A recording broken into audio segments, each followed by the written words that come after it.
First, I saw this Polish billboard with a Bible quote saying, "A woman must not wear men's clothing, nor a man wear women's clothing." Now, as a Catholic, it made me cackle, because back in the Bible days, Jesus obviously wore what would nowadays be considered a dress. And then I saw Candace Owens complain about Harry Styles wearing a dress, because obviously that's one of the biggest issues of the 21st century. And she said, "Bring back a manly man." Now, I've snapped many times before, I've snapped a lot of times in my life, but this just made me snap with some extra passion. So what exactly is a manly man according to modern people? Apparently, a manly man obviously wears pants or trousers. For you Brits, I guess. They can't be too tight, otherwise they're too feminine. And they also can't be too wide because they're too feminine. And most importantly, they shouldn't be in a vibrant color because, as we all know, colors are reserved for females. And God forbid it had any type of pattern, because that's feminine too. And it's reserved for womanly women. And a manly man should wear either a shirt or a t-shirt. And that's pretty much all that is acceptable. Black turtleneck should be alright unless it's too tight. A turtleneck in any other color is not manly enough, and God forbid there are any accessories. A manly man relies only on his pockets. If we look at a timeline of Western fashion history, and we pinpoint 1790s, which is sort of when the stereotype started taking shape, we see a very sad truth, sad for any manly man fans out there, at least. And that is that for the majority of human history, men were looking very unmanly. Let's take 1400s, for example. The very manly age of honorable and brave knights and wise kings. The age of men wearing sensible, toned down, respectable clothing. Wait, what is that? Oh my god, what is that? Oh my god! What is that? What? I didn't do anything. Whoa, what? What? What? What the fuck? You know, maybe it was just a phase. Let's have a look at 1500s then. Wasn't Henry VIII like a proper manly man with his manly beard, a beer belly, and a questionable attitude towards women? He surely must have... Oh wait, is that jewelry? Are these stockings? Extravagant gold fabric? Fancy cap? Not to mention this. Looks dangerously close to a modern miniskirt. Well, at least this decorative codpiece accentuating his manly genitalia must surely feel manly enough to the manly men fans. Or does it? In 17th century, high heels finally became a thing and women got crazy over them. They were wearing them all the time. Psych! They were actually originally men's shoes, and women wearing heels were considered manly. And some men actually complained about women stealing their ultimate attribute of manliness, which was high-heeled shoes. The OG high heels also had a red bottom, which nowadays can be found in the manliest of all shoes, the Louis Vuitton heels. But at least they didn't put too much hair in their hair as men nowadays with all the gel and... Oh wait, when ladies put their hair in simple modest buns and covered it with caps, men went fucking feral with their gorgeous voluminous locks. Understandably, a lot of them was not born with a gorgeous shampoo commercial mane, so they wore wigs back when women didn't, because it made them look a lot like a man. Coming up next is 18th century, though I'm worried you might not like it either. Not only did men wear stockings for the most of it, they also were covered almost head to toe with embroidery, often floral, and lots of lace. Did they powder their hair? Hell yeah. Did they style it in neat rolls and ponytails? Hell yeah. Did they obsess over the most luxurious silks for their outfits? You guessed it, they so did. Colors, bold. Makeup, subtle. Hotel, Versailles. That was so stupid, I'm sorry. True, late 18th century and 19th century fashion is another story. And men did in fact wear trousers and mostly toned down colors and simpler garments. That is unless you mean macaronis, or dandies, or nightcaps, or crazily patterned waistcoats, or fashionable jackets with nipped waists, corsets to make you fit in those jackets, straight up ballet flats with bows, fancy neckties, stockings for evening wear, leather boots, extravagant capes with fur collars. Well, you get the idea. So guess what? For the vast majority of human history, Western manly men that you so like to refer to wore dresses. For the vast majority of human history, men wore makeup. For the vast majority of human history, men styled their hair and wore wigs. They did ballet. They learned to move graciously. They wore corset, lace, silk, leopard print, frilly nightgowns, bows, a lot of pink, tasty pastels, and don't even get me started on any culture that isn't Western. For the vast majority of human history, men's interest in fashion and their own appearance was not considered unmanly.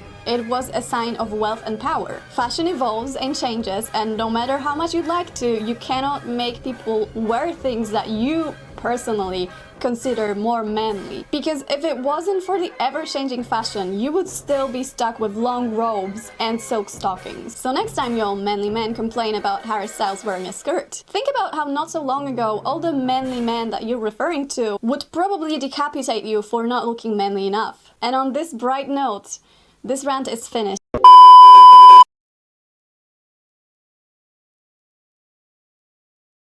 The ancient Egyptians may have created some of the most mind-bogglingly complex and intricate monuments known to man, but when it came to clothing, they kept it remarkably simple. Ancient Egyptian traditional clothes were made from locally sourced materials and were surprisingly egalitarian, with women mostly wearing the same clothes as men. There were, however, exceptions, and the most elite members of Egyptian society showed remarkable style and fashion. For the ancient Egyptians, they kept their clothing to a bare minimum. Given the heat of Egypt, this was quite clever. In fact, if you were a child, you didn't wear any clothes for most of the year. For the adults, however, their clothes were made from locally sourced cotton or linen. Some farmers also made their clothes from the hides of their livestock. Clothing was most commonly made from linen, given the abundance of flax used to make linen, growing along the Nile. Linen is a light, breathable material that is comfortable to wear in intense heat. For the everyday, lower-class Egyptians of the early dynastic period, 3150–2613 before Christ, and the Old Kingdom, 2613–2181 before Christ, men and women wore the exact same clothing. The depictions of men and women from this period show a knee-length white kilt-like garment held up by a belt. The rest of their bodies were left bare, although some people wore sandals made of straw. The wealthier men would wear the same clothing but made with even lighter linen. For wealthier women, however, clothing was a bit more complex. The upper-class women of the Old Kingdom wore long, straight dresses which covered their breasts. Much like the clothing of upper-class men, these dresses were made with lighter linens than that of the common people. These dresses were much more expensive to make than the kilts, too. These dresses were held in place with straps over the shoulders, and sometimes a sheer tunic was worn over them. Women also wore dresses made entirely of beads. Also common among both men and women in ancient Egypt was the use of makeup. Oils and perfumes, as well as eye and facial paints, were used to enhance the appearance of men and women of all social classes. The upper classes could, of course, afford better products. Eye paint in particular was extremely common. A pencil made of wood, ivory, or stone was used to apply kohl to the eyelids in order to emphasize their size or shape. Kohl was made from the mineral galena, which was found in the mountain regions of Sinai.